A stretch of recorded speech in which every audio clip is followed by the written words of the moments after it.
wherever you may be. It's time now for Midnight Baseball, episode number 66. Woo! The Heeby-Jeebies of baseball.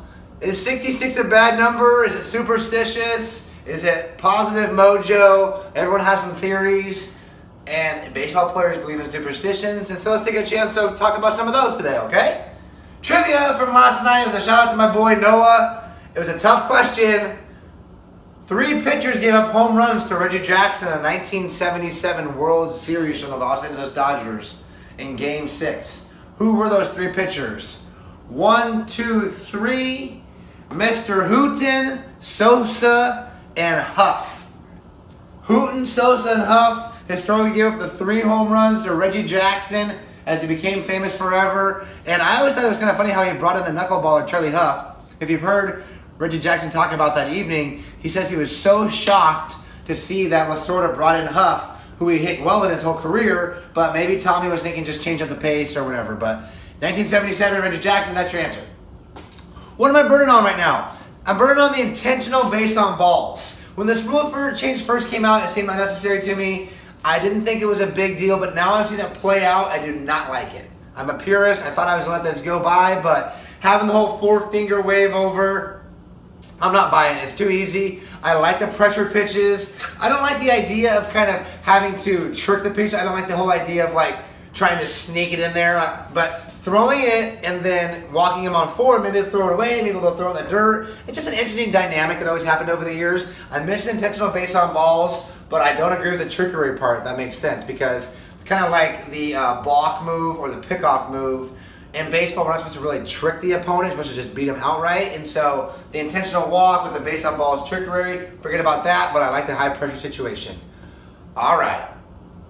Some funny tricks or little snippets or odd ins and outs that players do over the years I'm going to tell you about. My favorite one is when pitchers have to hop over the foul line. If you notice that, they'll give a little hoppity hop when they go over the foul line coming on and off the mound. I don't know where it started, but I think it's great and funny. If anything, it shows really youth and fun with the players. If you step on the line, you might break your mama's back. Maybe that's where it came from, even though it's not a crack, it's a line. But, it's a cool thing. It shows the players jump. It shows they're thinking about that. So jumping over the foul line, that's one little fun thing that I like.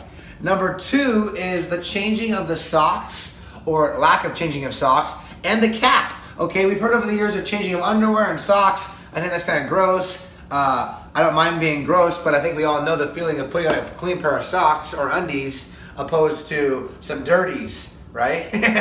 So check that out. I prefer clean over the dirties, but I do like the hat though. The hat's awesome. Rick Porcello last year won the Cy Young Award. Dirty hat. I like dirty hats too. Get that sweat, that grime, that salt around it, and have it fit nice and tight. And the funny thing is, another good question I like to ask Major Leaguers, if you do get a new hat during the year, how many hats do you go through? Do some players go through 5 or 10, 20? Porcello only had 1. So I think it's kind of a fun question to ask. How many hats does each player go through in a season, and why? What's the reasoning, okay? Last thing is pre-game meals. I'm not sure what most players do, but we know about a couple guys did. One was Wade Boggs, Hall of Famer, apparently had fried chicken before every game at Fenway Park. Okay, home games. I'm not sure about road. I believe he did road too. And the last but not least I heard really this last week is Mr. Derek Jeter ate lemon chicken on the way to the stadium every day. And a kind of a remembrance and a pay tribute to Mr. J.D., Joe DiMaggio, apparently stopped by a restaurant and had lemon chicken as well. So the meals, the jumping over the lines, the wearing of the same clothes, are just a few examples of stuff we can start talking about with superstitions. It came up today for episode number 66. Ooh, trivia! There's one player coach, clue, who has the number 66 retired. Do you know this one, Noah? You should.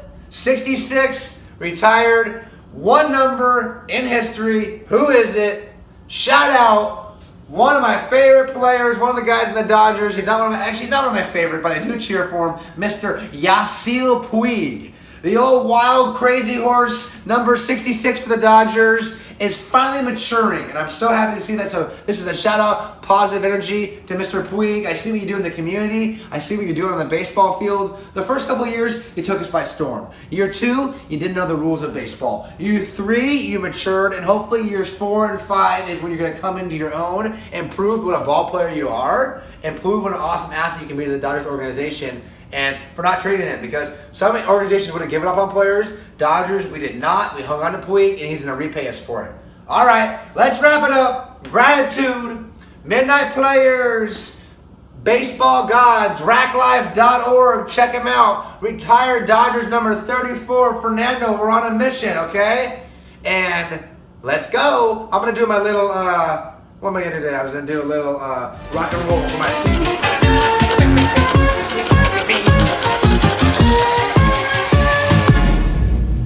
Hey, guess who? Mr. Picker of Picker, Larry. Woo-wee! You see what those Nationals did tonight? That means 3 wins and no losses. Can you believe that? Holy Toledo. Now listen, Marcus Stroman, day 4. Blue Jays get their win for the first day. See you then. Blue Jays fly high. Yee-hoo!